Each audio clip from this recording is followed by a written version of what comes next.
What happens when a landlord who's been secretly discriminating against Black and Latino families for decades comes face to face with Judge Frank Caprio?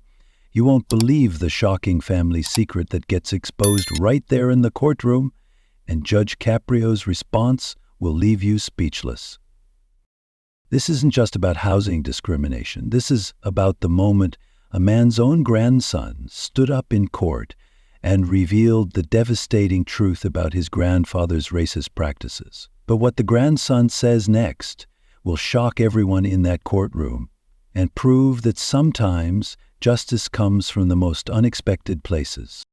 I'm warning you right now, this story will make you angry, then break your heart, then restore your faith in the power of family to overcome hatred.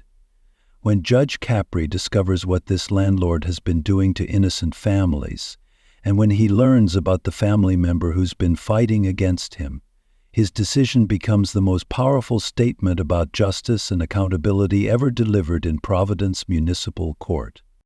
But before we dive into this explosive courtroom confrontation, smash that subscribe button, because less than 2% of you watching are actually subscribed.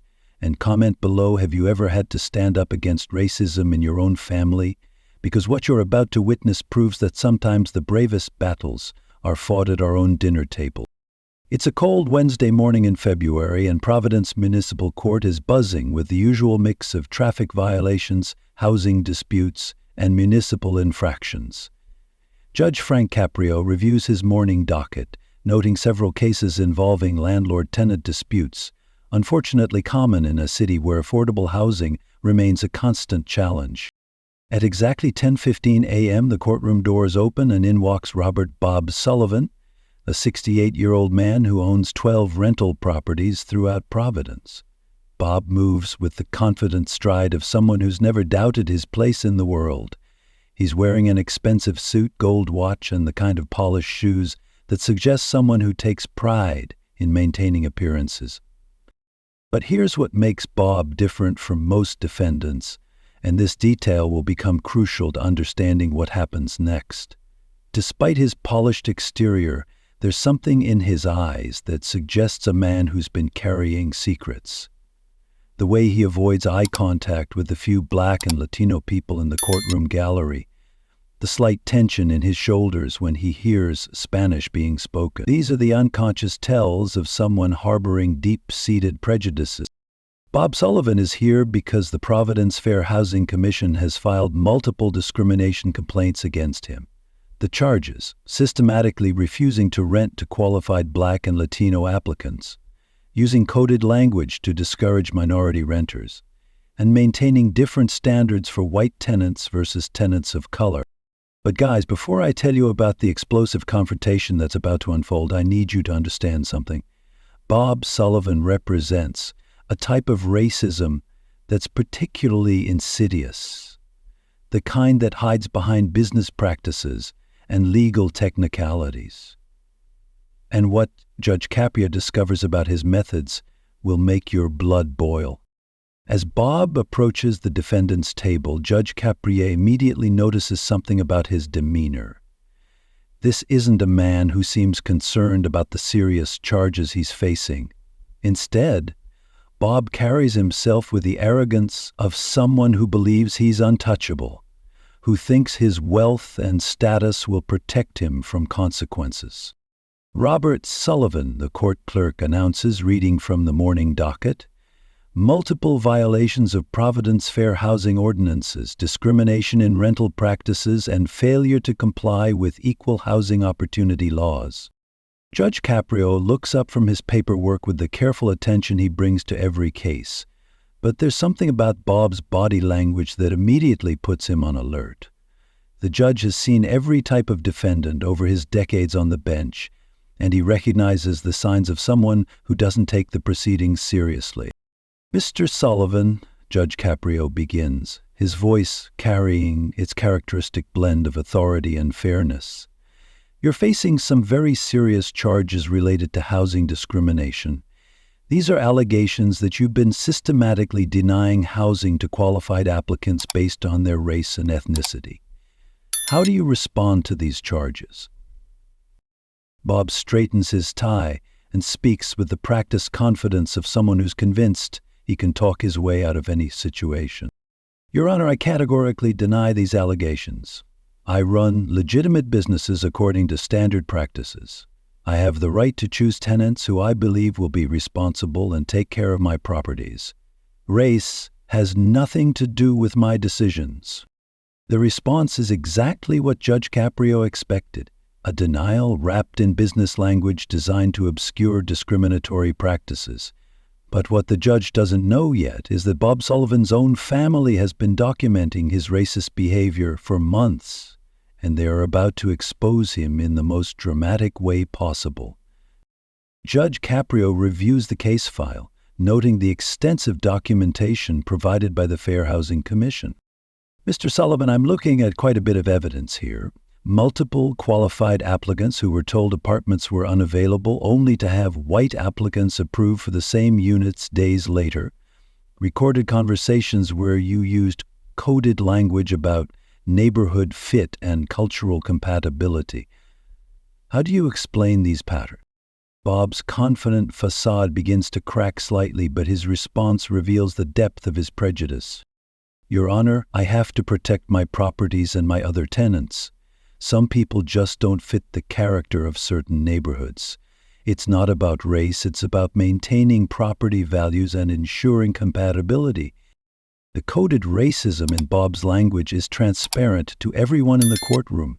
But Judge Caprio is about to discover that someone has been fighting against Bob's discrimination from the inside. And when that person reveals himself, the family confrontation will create one of the most powerful moments of justice and accountability ever witnessed in municipal court. But here's where this story takes a turn that will absolutely shock you. Comment below right now. Have you ever had to choose between family loyalty and doing what's right? Because what happens next will show you what real courage looks like when it comes from the most unexpected place. Just as Judge Caprio prepares to address the evidence against Bob Sullivan, the courtroom doors open and a young man walks in. He's in his mid-20s, professionally dressed, and carrying a thick folder of documents. What makes this moment extraordinary is that this young man is clearly biracial, and the family resemblance to Bob Sullivan is unmistakable.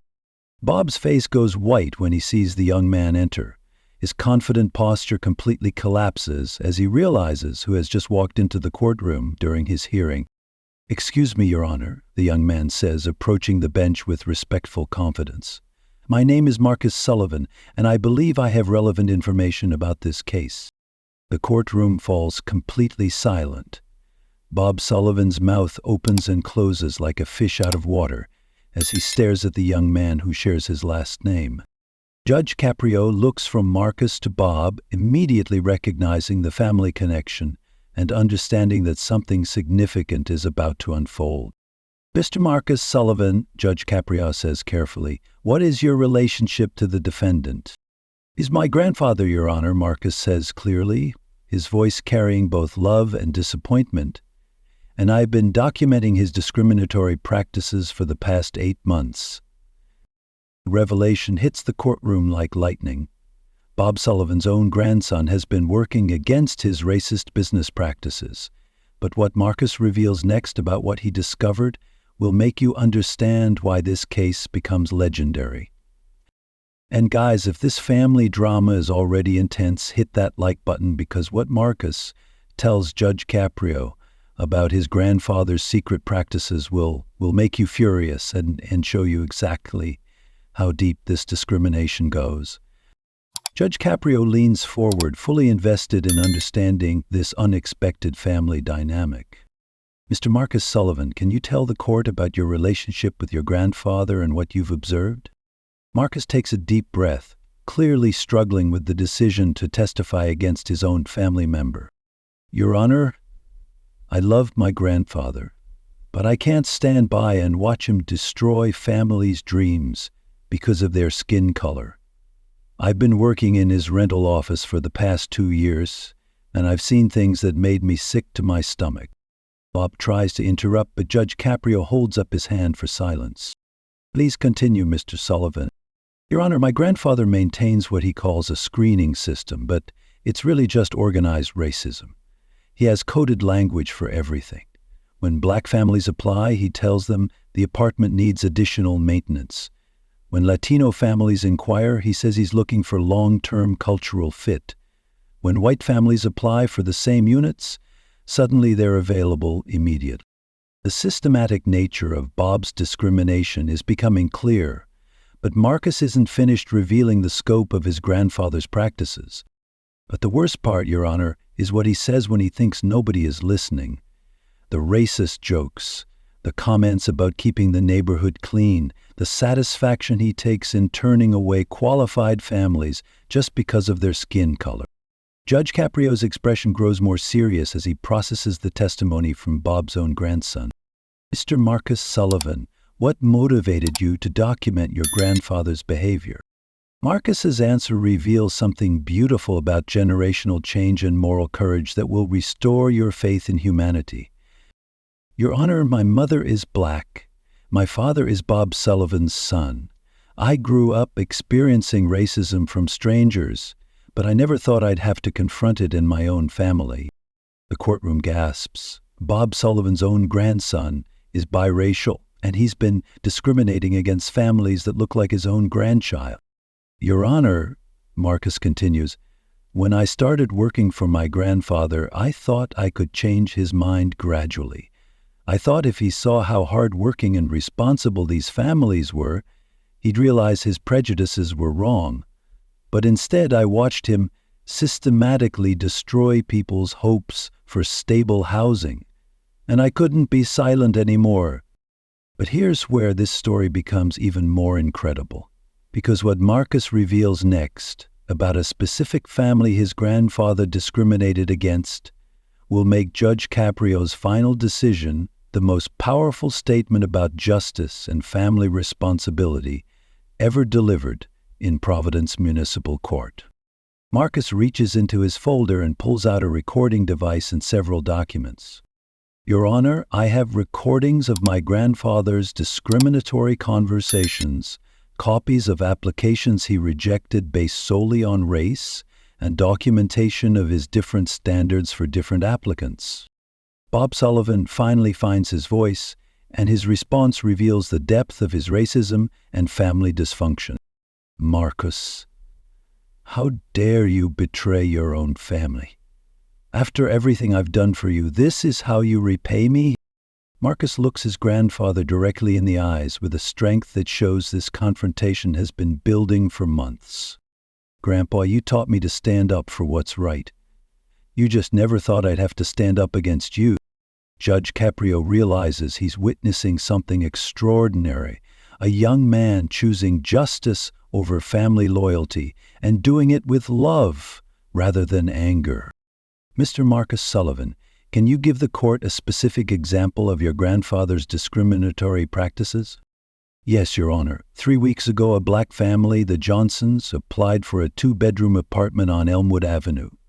Both parents are teachers, they had excellent credit, solid references, and could pay 6 months' rent up front. My grandfather told them the apartment was unavailable. Marcus pulls out documentation. 2 days later, a white couple with lower credit scores, less stable employment, and no upfront payment was approved for the same apartment. When I asked my grandfather about it, he said, "Some people belong in certain neighborhoods and others don't." The specific example makes Bob's discrimination undeniable, but what Marcus reveals next about how this pattern has affected dozens of families will make Judge Caprio's response legendary. Judge Caprio's eyes fill with anger as he processes the systematic nature of Bob's discrimination and the courage it took for Marcus to expose his own grandfather. Mr. Bob Sullivan, Judge Caprio says, his voice carrying the full weight of judicial authority, you've been systematically denying housing to qualified families based on race. You've been playing God with people's lives, deciding who deserves a home and who doesn't based on the color of their skin. The judge stands up, his signature move when a case transcends legal technicalities and becomes about fundamental human dignity. But what makes your behavior even more reprehensible is that you've been discriminating against families that look like your own grandson. You've been treating people like Marcus as unworthy of basic housing rights. Bob tries to defend himself, but his words only make things worse. Your Honor, it's different with Marcus. He's family. He's not like those other people. The courtroom erupts in gasps and angry murmurs. Bob has just revealed the exact racist mindset that Marcus has been fighting against. Judge Caprio's response to Bob's comment becomes the most powerful statement about racism and accountability ever delivered in Providence Municipal Court. Mr. Sullivan, those other people are someone's grandsons and granddaughters too. They are teachers, nurses, veterans, students, people with dreams and families and the same fundamental right to housing that you take for granted. The judge looks toward Marcus with visible respect. Your grandson has shown more integrity and moral courage in this courtroom today than you've shown in decades of business. He chose what's right over what's easy, justice over family comfort. Judge Caprio returns his attention to Bob with the full force of his moral authority. Mr. Sullivan, you are hereby found guilty of systematic housing discrimination. You are fined $50,000, 0 cents per violation, and the evidence shows 15 clear violations. That's $750,000, 0 cents in fines. The financial penalty is staggering, but Judge Caprio wasn't finished. Furthermore, you are required to undergo extensive fair housing training, submit to federal monitoring of all your rental practices for the next 5 years, and personally apologize to every family you discriminated against. But what Judge Caprio does next will prove that sometimes the most powerful justice comes not from punishment, but from recognizing and empowering those who fight for what's right. Judge Caprio turns toward Marcus with a smile that shows his deep respect for the young man's courage. Mr. Marcus Sullivan, what you've done today took extraordinary courage. You chose justice over family comfort, and you did it with love rather than hatred. The judge pauses, considering his next words carefully. I'm recommending you to the Providence Fair Housing Commission as a community advocate. Your insider knowledge of discriminatory practices and your demonstrated integrity make you exactly the kind of person who can help other families facing housing discrimination. Marcus's eyes fill with tears as he realizes that his painful decision to expose his grandfather has created an opportunity to help other families. Your Honor, I would be honored to serve in that capacity. Judge Caprio addresses the courtroom one final time. Ladies and gentlemen, today you've witnessed both the worst and best of human nature. You've seen how racism operates in secret, hiding behind business language and legal technicalities, but you've also seen how one person's courage can expose injustice and create change. The judge looks directly at Bob Sullivan. Mr. Sullivan, your grandson has given you a gift. The opportunity to change, to become better, to use your remaining years to repair some of the damage you've caused. Don't waste it. As Bob Sullivan was led away to begin the process of paying his fines and undergoing mandatory training, Marcus remained in the courtroom, surrounded by people thanking him for his courage. But the story doesn't end there. What happened in the months following this courtroom confrontation proves that sometimes family conflict can become the catalyst for community healing. 6 months later, Marcus Sullivan returned to Judge Caprio's courtroom with an update that would warm everyone's heart. Working with the Fair Housing Commission, he had helped over 40 families find housing and had trained dozens of landlords about fair housing practices. But the most incredible part, Bob Sullivan, after completing his mandatory training and paying his fines, had asked Marcus to help him become a better person. The grandfather who once discriminated against families that looked like his own grandson was now working to repair the damage he had caused. Your Honor, Marcus told Judge Caprio, my grandfather still has a long way to go, but he's trying. He's personally apologized to every family he discriminated against, and he's asking me to help him understand how his actions affected people. Judge Caprio smiled with the satisfaction of seeing justice create positive change. Marcus, what you accomplished wasn't just exposing discrimination. You gave your grandfather a chance at redemption. That's the power of love combined with courage. If this story moved you, if it made you think about the courage it takes to confront racism in our own families and communities, then you need to do 3 things right now. First, subscribe to this channel because we're documenting the moments that prove justice and family love can coexist. Second, share this video with someone who needs to understand that fighting racism sometimes means having difficult conversations with people we love. And then comment below, have you ever had to choose between family loyalty and doing what's right? Marcus Sullivan proved that real family loyalty isn't about covering up mistakes, it's about helping each other become better people. And Judge Frank Caprio proved that true justice doesn't just punish wrong, it creates opportunities for healing and growth. Sometimes the most powerful weapon against hatred isn't anger, it's love combined with the courage to demand better from the people we care about most.